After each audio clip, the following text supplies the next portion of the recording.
Welcome to Behind the Mic with AudioFile magazine. This is where the subjects are audiobooks and the actors who narrate them. I'm Joe Reed, and with me today, the publisher of AudioFile, Michele Cobb, the one and only. How are you, Michele? I'm good. I'm ready to talk true crime. I know. Before you name the three books, why do you like true crime? What attracts you to it? You know, it's funny. Ever since I was fairly young and read my first book about a serial killer, I was like, ooh, this is interesting.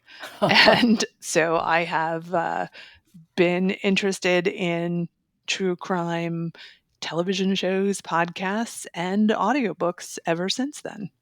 Okay. What are the three books you're going to talk about? The FORT BRAGG CARTEL, Drug Trafficking and Murder in the Special Forces by Seth Harp, read by Jon Miller. The Sleep Room by Jon Stock, read by Richard Armitage, Celia Imrie, and Antonia Beamish. And The Idaho Four, an American Tragedy by James Patterson and Vicky Ward, read by Elisabeth Rodgers. And I'm assuming we're starting with Fort Bragg. Yes. So this title is all about an Iraq War veteran and investigative journalist, Seth Harper, weaves quite a frightening tale of murders and drug trafficking at a military base in North Carolina, including a deep dive into its long history of violence that culminated in 24 murders involving Fort Bragg soldiers between 2020 and 2024. Yes, exactly. And during that same period, I think, what was it, 3 murders in Iraq and Afghanistan of U.S. soldiers? Well, this is U.S. soldiers, killing each other, killing domestic No, partners. this is what I'm saying. But yeah, I mean, so just comparing that is quite Oh, something. right. Completely Yeah, missed you on that. Yes. that's okay. Yeah, I've read the review. I mean, the reviews of this just made your stomach sink. Go ahead. Please share. Well, what surprised me was how far back it went because it centered on soldiers from Delta Force, which was a black ops unit that goes really far back to the Carter presidency. And who knew that something started back then would kind of create this very dark legacy? But we spend our time learning about Sergeant William Billy Levine, who tested positive for drugs multiple times, was never court-martialed, and even after he killed a Green Beret in front of his two daughters, nothing. So there seemed to be a cover-up around the killing, and it was ultimately deemed self-defense. And Levine himself was one of 2 soldiers found dead in the woods outside Fort Bragg by a hunter a few years later. And the author tracks violence involving soldiers from the base, which once blamed a malaria drug. Yeah, because 4 wives were killed there as well of special ops soldiers. The murders are extraordinary. I mean, in their number, in the breadth of them, you lose words. Yeah, and for Army public relations to say, "Oh, it's because of this malaria drug," it just doesn't track. So, luckily, the book itself is so well researched, and it really takes you through the history of the US military as well as through these particular subjects. And Jon Miller, he sounds very much like an engaged radio news reader. So he's able to bring that tension to the right places and then the calm to the right places, because some of this stuff, truly, in listening, it was maddening. I would think it would be. He's narrated many, many audiobooks, and yeah, he really he can hit emotional points well without overplaying. He just doesn't overplay, but you feel the undercurrent, so it kind of draws you in. And as someone who's listened to a lot of true crime podcasts, I often feel like the long form books in this genre, because this is where I got my start in true crime, hello, Ted Bundy and Charles Manson, they don't get enough attention. We sort of don't put the same emphasis on books in the true crime genre. And I think when you listen to it in audio, the difference isn't really that vast. So it's a good way for someone who's listening to a lot of true crime podcasts to take in a book that's really very similar in tone and pace. Well, why don't we hear a little? Do you need to set this up? Well, let's just learn about Billy's drug use. This is the Fort Bragg Cartel, Drug Trafficking and Murder in the Special Forces. It's written by Seth Harp, and it's read by Dan John Miller. Whatever the cause of Leschiger's injury, a military doctor had prescribed him tramadol, an opioid painkiller that was freely distributed to elite troops during the wars in Iraq and Afghanistan, and became a popular drug of abuse among special operations soldiers. Leschiger also came back from Tajikistan with a steady supply of the benzodiazepine Xanax, which he took along with tramadol to treat anxiety associated with his supposed PTSD, another claimed effect of the fictitious ambush. On top of this volatile pharmaceutical cocktail, which, in addition to suppressing the central nervous system, can cause bizarre episodes of uninhibited behavior, Leschiger had taken up snorting cocaine. He tried to rationalize it, telling Tammy that he and his fellow Green Berets regularly used the stuff to stay awake during night operations. Yeah, Miller walks that line. He's engaged, but he doesn't overplay. And he's also a musician. And he's talked about, in fact, in AudioFile magazine, about the similarities between making music and narrating a book, and the pacing and rhythm and phrasing. He really sees similarities there, and I think even in this brief excerpt, you can pick that up. Totally. And I just really enjoyed getting back into the long form true crime format with a voice like his, because the book allows for this in-depth reporting, and you don't have what I feel like you get in a lot of true crime podcasts, which is those interviews that they have to catch you in a lie or something, and it's about the got you and get you to the Yeah. next episode. This is a very deep dive into the history of the military that has brought about these circumstances, which I found extremely interesting, especially having lived on a military base years ago as well. Yeah, I much prefer a story that unfolds rather than those gotcha moments, which end up just annoying me. Well, there you go. So here's one to try. And the next one, this is another monstrous story. It really, really is. The subtitle is A Sadistic Psychiatrist and the Woman Who Survived Him. And it's The Sleep Room. This is The Sleep Room, yes. So the book reveals the disturbing practices of Dr. William Sargant, who worked in London during the 1960s and 70s, and he subjected hundreds of vulnerable, mostly female patients to a series of unproven and often cruel treatments. These included months-long chemically induced comas from which the patients were woken to be force-fed and to receive electroconvulsive therapy, or ECT. And it was stated that the goal was to reprogram their minds, but mostly it just meant they suffered severe memory loss, long-term psychological damage, and the motives and funding sources of Dr. Sargant were pretty questionable. So, to make matters worse, this was the part I found truly horrifying. Many of the patients were sent into therapy by their parents, so it was very hard for them to get out of the circumstances. This is another you lose words. I've read a number of reviews about this book, and it's another deep dive into absolute horror. But the thing I found really interesting is an actress who everybody will know her face, Celia Imrie, was somebody who was treated by this doctor. And in fact, she is one of the narrators of this audiobook, which is extraordinary to me. Yeah, she reads her own story. And what's truly bizarre is she's in the new Netflix movie Thursday Murder Club. So I listened to this, and then here she is solving crime and doing her thing. And she's also in The Diplomat. Yes, yes. And she's, in this book reading her own story, which is completely shocking because the book goes back and forth between first person accounts. So people like Linda Keith, who inspired the Rolling Stones song Ruby Tuesday, we hear their first person perspective, mostly read by Antonia Beamish. And then we have Richard Armitage, who's got that beautiful, mellifluous voice, and he's a little bit distant, and he's taking us through the specifics of Dr. Sargant's choices, the influences, a lot of government entanglements, and they're making a case against him for the harm he's done, but it also recognizes that the history and what he was doing wasn't all bad.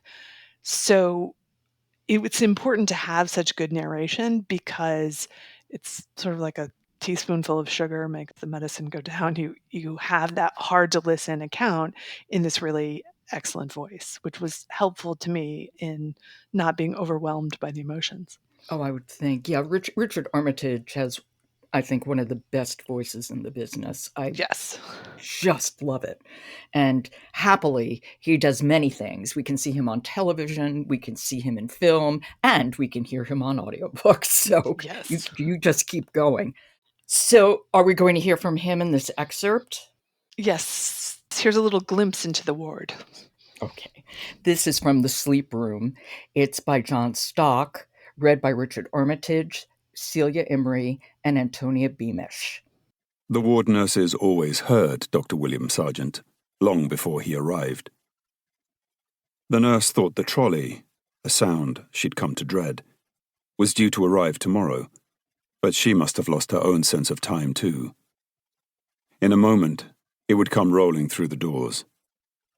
After the 6 women had been fed and washed, they would be given electroconvulsive therapy. She could barely watch the procedure, the twisting torsos, haunted by stories of fractured vertebrae and dislocated jaws. Sometimes she was asked to insert a rubber plug into a patient's mouth. It was the protesting that upset her the most. The drug-numbed cries. That, and the look of fear in their eyes. As you say, good narration does make it go down a little easier, and God knows he is a good narrator. But the other side of that coin is with listening, you're listening to every word, whereas when you're reading, you can just scan a page and, literally hold a book kind of distant from you. So it goes both ways. Well, that is true, but there is something that's effective about hearing first-person perspective, even when it's difficult, in a human voice. Mm-hmm. Yeah, no, not arguing that at all. This would be a hard book for me to read or listen to. Yes. But the nice thing is, knowing Celia Imrie has gone on to Great things. have an amazing career, so it's not all hopeless. Right. And I was surprised that they were pointing out the positive things from the research. So not all bad. Not all bad, but bad enough. Bad enough, yeah. And the last book you're talking about is The Idaho Four, An American Tragedy. So this is where novelist James Patterson teams up with journalist Vicky Ward, and they're investigating the murder of the 4 University of Idaho students killed on November 13th, 2022. And they're writing this true crime account of what occurred. So they conducted over 300 interviews and used these conversations to help explore the lives of victims, the investigators, and even the perpetrator. I listened to a lot of this book, and it was narrated by Elisabeth Rodgers, who quite rightfully won an Earphones Award for it. So yay for her. I found it both compelling, but also frustrating because it was repetitive. And at a certain point, I thought, oh my God, were they paid by the word? Though I loved learning about the students who were killed and their friends and their families because it really made the loss palpable. And I think sometimes that gets lost with so much concentration on the crime and the criminal. And I really appreciated that about this book. And this is the type of crime where I think true crime junkies swarm, because 2 people in the house were not killed, even saw the killer, and did not call 911 for 8 hours. So it's set up well for Patterson's novelistic style of short chapters and the kind of quick dives into little things. And it did feel like it could be a screenplay or a television series of some sort. But Elisabeth Rodgers, I thought she did a really, really good job with tough material. And how many, they did 300 interviews. And I swear to God, every one of them was used in this book. And Elisabeth Rodgers is voicing all of these characters. Yes. And doing it so well. That emotional intelligence is really important here. And I think some of the strongest pieces of this are actually that final section where we're leading up to the trial and we're hearing from the families, learning about their involvement in the investigation, which I was not apprised of, and how they were helping to prepare for trial. Now, ironically, the book was released and the trial didn't ultimately happen because there was a plea deal, which was clearly a blow for the families we had learned so much about in the book. So that was a tough moment. And I thought Rodgers was just wonderful throughout. I have no criticism of what she managed to do with this book, which is quite 11 hours. That's a lot. And so many characters and such a hard subject. I will quibble a little bit. I did want her to pick up the pace a bit. I found it a little bit too deliberate and slow, especially in those moments with the families. We're sort of hearing their dialogue. I wanted to pick it up a little bit. And I think in part it is because everything was sort of like fast and quick in the writing of it and the sort of short chapters. Mm-hmm. I wanted the urgency up a little bit. And learning about the school's part in it too. That was really interesting to me because it wouldn't be something that, would come to front of mind. Well, let's hear Elisabeth. This is where we're hearing a little bit about the people behind the investigation and the prosecution, which ultimately didn't quite happen in the way that people might have anticipated. Okay, this is the IDAHO FOUR, An American Tragedy by James Patterson and Vicky Ward, read by Elisabeth Rodgers. It's not his job to run point at the scene of the crime. When he was a detective, which was not so long ago, he headed up investigations. But now he's chief, and chiefs who get in the way of their teams can really screw things up. His role today is to stay in close touch with his officers, provide whatever support is needed. Part of leading, Fry believes, is trusting and delegating. But Fry knows that when adrenaline is running high, anyone can forget things. So he rattles off a punch list to Tyson Barrett, realizing from experience that his captain is out in front of him. "Have you reached Bill?" he asks, referring to veteran county prosecutor Bill Thompson, who has never lost a case. In their parallel careers, the chief and the prosecutor have worked every crime scene together. They meet every single day at 8 a.m., Fry's belief in Thompson, the only prosecutor in Idaho who has ever won a murder conviction in the absence of a dead body, is unwavering. That was, she doesn't overplay, and I think that's something, because you listen to true crime, certainly more than I do, which I really don't. Not overplaying, I think, would be absolutely paramount for a narrator of true crime. Totally. And again, I return to that's why I really liked this long format where they weren't trying to have the cliffhanger at each episode, and you do kind of get the emotional things without feeling the sort of gut punch of, did we learn what we're going to learn, what we meant to learn. This was a good week for me in reminding myself why I really love this genre. And it was a good week for me for learning about why you do as well. Yes, you didn't know that I would be very interested in all those killings, huh? I had a sense. Michele, thank you so much, and I will talk to you next month. Sounds great. Okay. Blackstone Publishing, sponsor of today's episode of Behind the Mic, is home to authors, narrators, readers, and listeners alike. Blackstone Publishing delivers powerful stories in print, audio, and digital. Come find your next great listen at blackstonepublishing.com. Follow Behind the Mic wherever you get your podcasts, and do leave us a rating because it does help people to find us. Behind the Mic is produced by Jessica Lockhart, Robin Whitten, Michele Cobb, Stephen Cummings, Leslie Fine, Alan Minskoff, Alex Ritchie, Laura Rossi and Kendra Winchester are our contributors. Jennifer Dell and Coco McCracken are our editors. And the music is William Ross Chernoff's Nomads 4-Way. And I'm your host, Joe Reed. Good listening.